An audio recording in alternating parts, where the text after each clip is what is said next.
Sveiki, gerbiami klausytojai.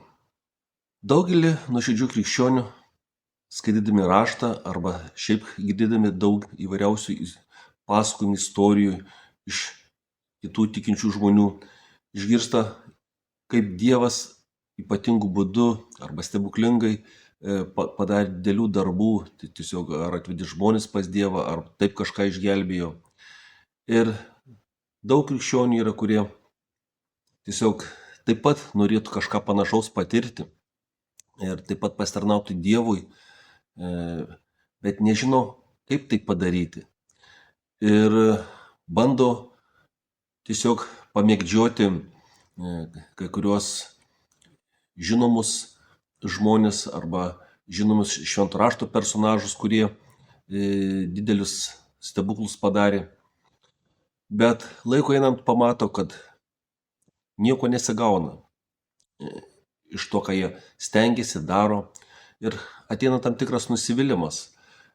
Ir dažnai žmonės tokie klausia, ką aš galiu padaryti dėl Dievo, kaip aš galiu pasitarnauti Dievui, ką aš galiu tokio nuveikti, kad būtų pašlovintas Dievas, arba noras, troškimas, kad mano gyvenime vyktų kažkokie tokie antgamtiniai reiškiniai ir stebuklai.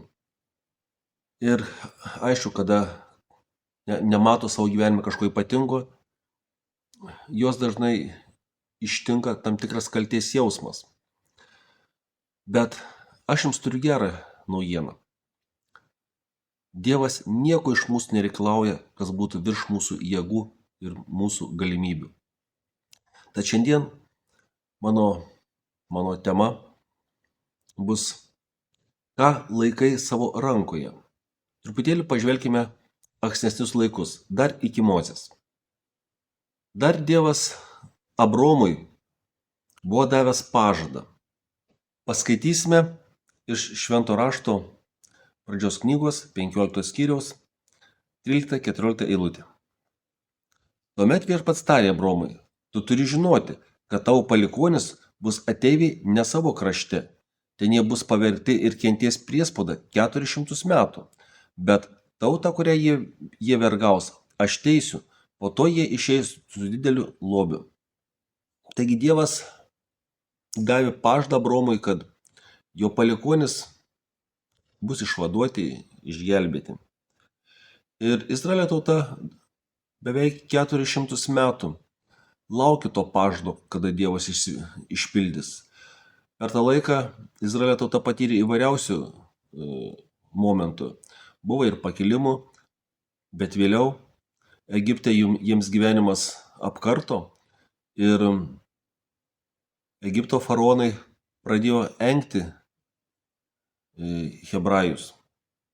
Ir be abejo, tuo metu hebrajai kėlė akis į dangų, tiesiog meldėsi ir laukė šito pažado išsipildymo. Atrodo, laikas ėjo, o Dievas atrodo delsė išvaduoti, kažką daryti. Bet Dievas niekada neužmiršta savo žmonių.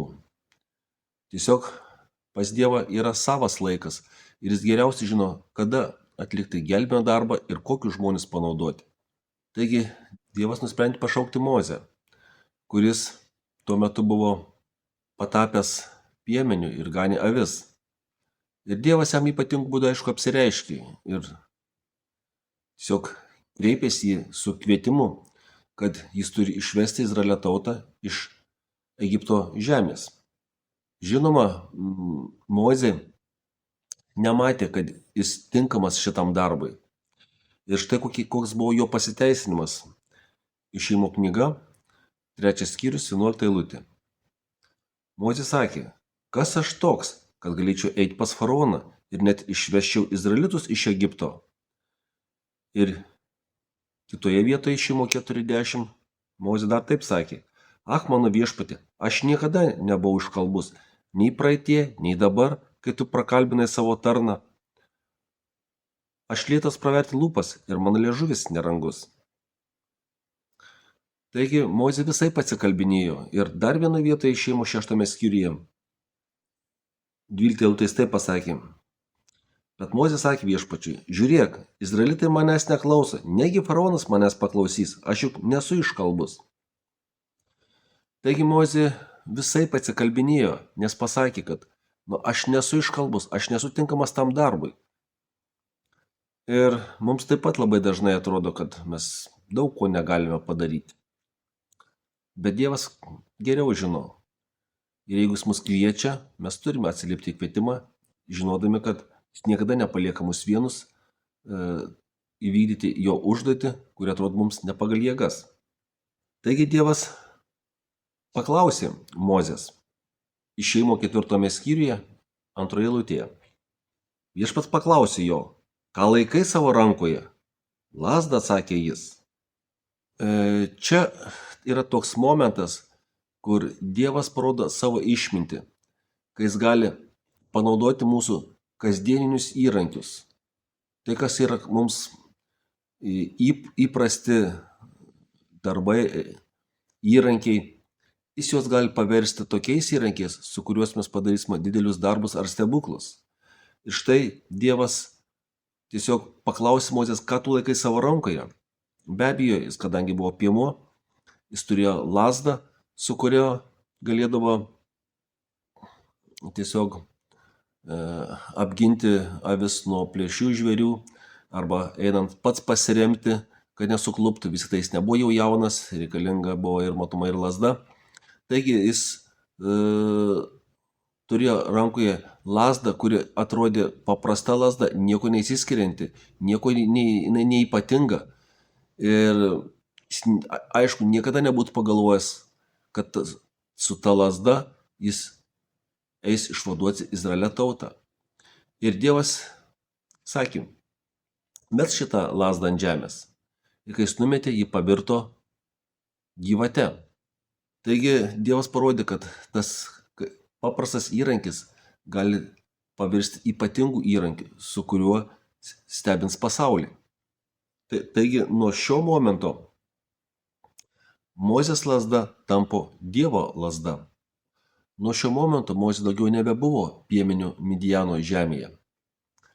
Taigi jis pradėjo ganyti žmones. Ir ši lazda tapo netgi jėgos ir galios simboliu.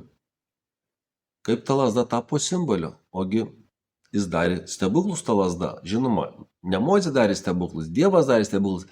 Tiesiog Dievas panaudojo Mozę ir jo lazdą. Ir čia pasireiškia Dievo išmintis, kad Dievas gali panaudoti mūsų kasdieninius įrankius savo tikslams, savo darbams. Ir Išėjimo knygoje 4 skyriaus 17 eilutėje yra tokie žodžiai parašyti pačio Dievo kaip paliepimas. Paimk į savo ranką šią lazdą, ją turėsi daryti ženklus. Taigi ir toliau, kada mes skaitome tolimesnius įvykius, mes matome, kad šita lazda atliko ypatingą vaidmenį tiek faraono akyse, tiek egiptiečių akyse, tiek negi pačių izraelitų akyse. Paskaitykime Išėjimo 7 skyriaus 19-20 eilutę. Viešpats tarė Mozei, sakyk Aronui, paimk savo lazdą ir ištiesk ranką viršum Egipto vandenų, viršum jo upių, kanalų, kūdų ir visų vandens telkinių, kad jie pavirstų krauju. Visame Egipte bus kraujo, net mediniuose ir akmeniuose induose. Mozė ir Aronas darė, kaip viešpats buvo įsakęs. Jis pakėlė lazdą ir faraono bei pareigūnų akivaizdoje sudavė į Nilo vandenį ir visas vanduo upėje pavirto krauju. Taigi, atrodo, šita lazda paprasta, bet šiuo momentu žmonių akyse įvyko kažkas tai nepaprasto. Lazda trinkti į vandenį ir ji pavirsta krauju. Be abejo, kad tiek faraonas, tiek kiti galėjo galvos sukti, kas čia per lazda tokia ypatinga, kaip gerai tokia lazda būtų turėti. Bet stiprybė ir galia buvo ne lazdoje, o Dieve, kuris tiesiog panaudojo šį paprastą įrankį. 8 skyriuje Išėjimo knygos 1 eilutėje, štai vėl mes ką skaitome. Viešpats tarė Mozei, sakyk Aronui, ištiesk ranką su lazda viršum upių, kanalų ir kūdrų, užleisk varlėmis Egipto kraštą. Aronas ištiesė ranką viršum Egipto vandenų, varlės iššoko ir užplūdo visą Egipto kraštą. Ir vėl lazda, ištiestas lazda virš kūdrų, virš vandens telkinių ir įvyko stebuklas. Pradėjo iš ten sparčiai kopti į krantus varlės. Išėjimo knygos 8 skyrius 12 eilutėje vėl mes skaitome momentą. Tada viešpats tarė Mozei, sakyk Aronui, ištiek savo lazdą ir suduok į žemės dulkes, kad jos pavirstų uodais visame Egipto krašte. Jie taip ir padarė. Aronas ištiesė ranką su lazda ir sudavė į žemės dulkes. Uodai apniko žmonės ir gyvulius. Žemės dulkės visame Egipto krašte pavirto uodais. Ir panašus atvejai tęsiasi ir toliau. Taip pat lazda panaudota buvo, kada buvo ledų krušos bausmė, kada buvo Egipto žemė ištiko skėrių antplūdis, taip pat buvo lazda panaudota. Ir kada izraelitai jau ėjo iš Egipto vergijos ir kada priėjo Raudonąją jūrą, vėl Dievas liepė Mozei paimti lazdą ir su ja perskyrė jūrą. Kitaip sakant, jūra prasiskyrė ir izraelitų tauta praėjo jūrą dugnu. Taigi ir vėl lazda atrodo tokia galinga, ypatinga ir padarė stebuklus. Deja, čia visada galima suklysti, galvojant, kad pats įrankis yra stebuklingas. Ir galim galvoti, kad jeigu aš tokį įrankį turėčiau, jeigu tą lazdą turėčiau, oi, kiek aš čia įvairiausių išdaigų prikrėsčiau. Tačiau ne lazdoje jėga, o Dieve. Ir tiesiog Dievas taip panorėjo, kad tai būtų, taip ir įvyko. Ir net Mozė nieko nebūtų galėjęs padaryti su lazda, jeigu jis būtų norėjęs daryti savo norų kažką tai iš savęs. Lazda neturi jokios galios. Bet Dievas tiesiog nusprendė panaudoti tiek Mozę, tiek lazdą, atliekant ypatingus darbus šioje žemėje. Taigi Dievas praeitie labai dažnai naudoja tokius įprastus įrankius, kaip Mozė lazda.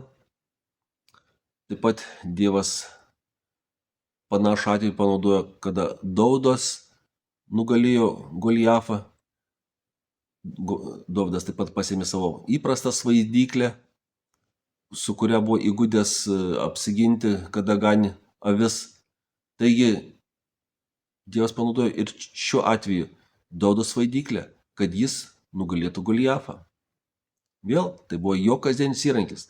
Ir vėl toje istorijoje Dovydui tuo metu karalius Saulius davė ginklus, tikėdamas, kad čia pats geriausi ginklai ir šitas žmogus, su jais galės kautis. Bet Dovydas buvo neįpratęs kautis su ginklais, tai yra ne jo įrankiai. Taigi jis netgi paeiti normaliai negalėjo su jais, kalbėti apie kovojimą. Taigi jis juos palikęs tos šarvus, tos ginklus duotų Sauliaus, jis pasiėmė savo įprastą svaidyklę, su kuria įpratęs buvo laimėti pergalės. Ir šiuo atveju vėl jo kasdienis įrankis nepavedė, jis laimėjo prieš Golijafą. Panaši situacija buvo ir su Samsonu, kuris taip pat radęs asilo žandikaulį, kuris atrodo paprastas žandikaulis, bet su juo Samsonas nugalėjo daugelį savo priešų. Paskaitykime iš Teisėjų knygos 15 skyriaus 15 eilutę. Aptikęs šviežią asilo žandikaulį, jis, Samsonas, pasilenkė ir pasiėmė jį. Jo jis užmušė 1000 vyrų. Ir sekančią eilutę sako, tada Samsonas tarė, asilo žandikauliu krūvą ant krūvos. Asilo žandikauliu užmušiau 1000 vyrų. Ir vėl atrodo nieko neįsiskiriantis įrankis, tiesiog žandikaulis. Ir vėl, jeigu būtų buvę šiuo atveju kitas įrankis, Samsonas vis tiek būtų nugalėjęs, vis tiek jis būtų pasiekęs pergalę. Šiuo atveju vėl, ne žandikaulis buvo kažkoks stebuklingas, o tiesiog Dievo jėga, kuri veikia per Samsoną. Ir mes matome toliau, 17 eilutėje, Samsonas, čia taip pasakyta, iš Teisėjų knygos 15 skyriaus 17 eilutė taip. Baigęs kalbėti, jis metė šalin žandikaulį. Taigi mes matom, kad jis atlikęs tą kruviną darbą, jis numetė tą žandikaulį, nes jis suprato, kad jėga ne žandikaulį buvo. Aišku, galbūt kiti galvot, tai bent įrankis, tai bent ginklas, jeigu su juo galima tiek nugalėti. Ir gal kažkas iš jo būt padarė ar tai relikvija, ar dar kažko ypatingų. Bet Samsonas puikiai suprato, kad tai yra kasdienis įrankis ir jėga yra ne žandikaulė, o tame, ką Dievas daro. Taip pat mes skaitome Evangelijose dar taip pat vieną ypatingą istoriją, kada Jėzus Petrui sakė, nueik, paimk meškerę, užmesk ir ištrauksi žuvį ir ten burna pražudinės išimsi pinigą. Ir su šito pinigu tu sumokėsi mokesčius. Atrodo vėl ypatingas momentas. Turbūt labai būtų sunku sugauti tokią žuvį, gal netgi sakyčiau neįmanoma, kurią pražudinės rastumėm pinigą.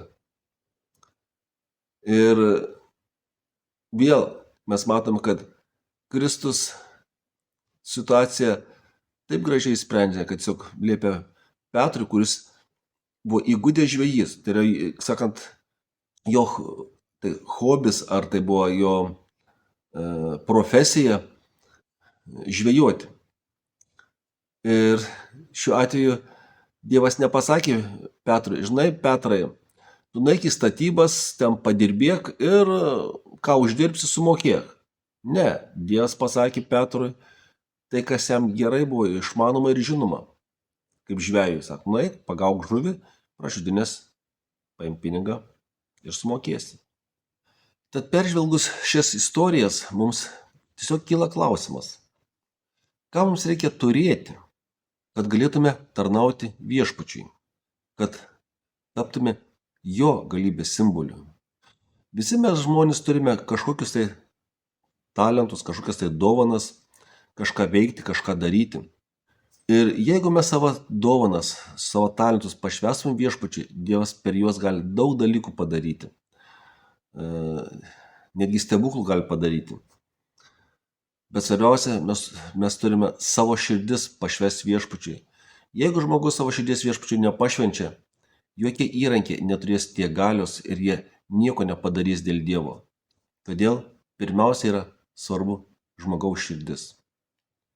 Ir kai mes savo gyvenimo Dievu pašvenčiam, tiesiog reikia laukti ir būti kantriam. Ir Dievas tuos mūsų kasdienius įrankius, jeigu jų, aišku, prisireiks, jis panaudos, atliekant didelius darbus.